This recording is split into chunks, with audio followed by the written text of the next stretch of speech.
While I was DJing a wedding, I noticed a pattern that I kept falling into. I played one of those wedding bangers that everybody loves, and without even thinking, I'd reach for the same 2 or 3 tracks to follow it up. What is happening? Am I losing my touch? Did I peak as a DJ in 2016? Am I basically a Spotify playlist with a controller? And that's when it hit me. My software was calling the shots. I wasn't controlling Serato. Serato was controlling me. I wasn't choosing songs based on the energy of the crowd or what they needed in the moment. The same transitions, the same song combos at every single wedding.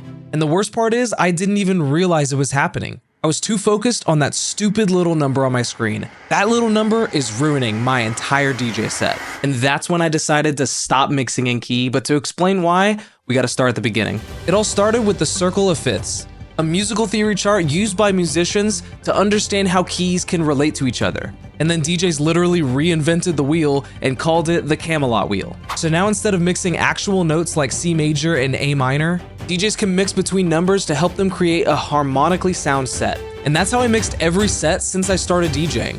I was convinced that following the Camelot wheel was the only way to make a mix sound good. But over time, I found myself skipping songs that would have been perfect for the moment. Most DJs mix during the intros and outros of a track. But what's in those parts? It might have a little melody, maybe a bass line, or even DJ Khaled. But a lot of DJ edits just start with a simple drum loop. No notes, no chords, just a kick, a snare, and maybe a hi-hat. But your software doesn't know that. It scans the whole track and slaps a key on it, regardless of what happened in the first 16 bars. So now it has you avoiding a great song for the moment, all because you're worried about clashing with a melody that's not even there. If the energy matches, it works. Most people on the dance floor aren't musically trained. They're not thinking in keys or in Camelot wheels. They don't know if something was a 8A or a 2B, unless there's another DJ in the room. All they care about is whether your set keeps them dancing or not. And yeah, they might remember if a transition sounds messy, but what they're really gonna remember is what you played, not whether your mix was harmonically perfect for 10 seconds. But let's play devil's advocate for a second. Let's say you only mix with the Camelot wheel. You're all about making those perfect transitions, everything matches, nothing clashes, and you're a happy DJ. But here's the problem with that. What if I told you that your DJ software is just wrong? Oh no! Because none of these programs are 100% accurate. Out of some of the most popular key detection softwares, here's how they actually stack up. Virtual DJ comes in dead last, around 43% accuracy. So more than half the time, it's wrong. You'd get better odds with a coin flip. Serato is next, sitting at 60%, which is kind of brutal considering how many DJs rely on it. Rekordbox clocks in at around 69%. Nice. And often considered the most accurate when it comes to key detection is mixed in key, sitting at 76%. Even the best option is still wrong once for every 4 songs you play. Unlike the subscribe button, which works 100% of the time. Please subscribe. So even if you're following the Camelot wheel perfectly, you're trusting info that might not even be accurate. And that just scratches the surface because we're just assuming that the songs stay in the same key.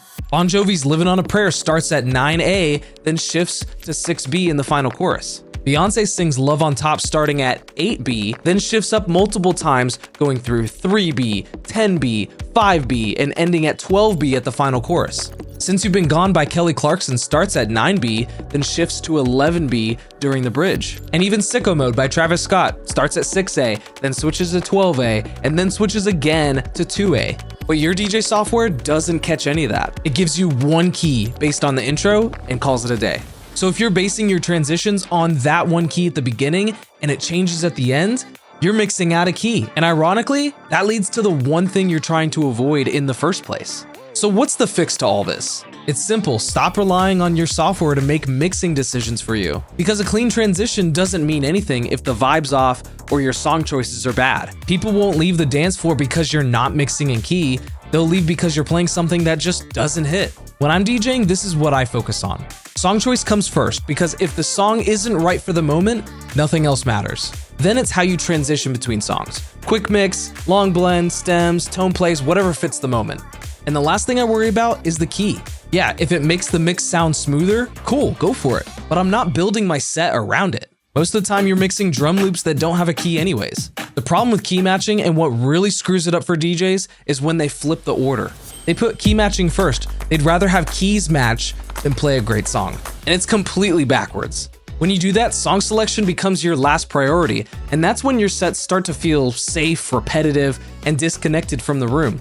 Let the songs drive your set. Let the transitions connect the energy between the songs, and let the key match when it naturally works, but you shouldn't feel the need to force it. You're the one in control, not your software, and definitely not the Camelot wheel. Use it when it helps, and ignore it when it doesn't. Because the best DJ sets aren't the ones that are the most correct, they're the ones that people remember and stand out. Your software isn't the DJ, you are. But that's just a theory. A music theory! Sorry, Matt Pat. And if you're still here, watch this video on why DJs should never lower their prices, or this video on the top wedding DJ mistakes. I'll see you guys there. Thanks for watching.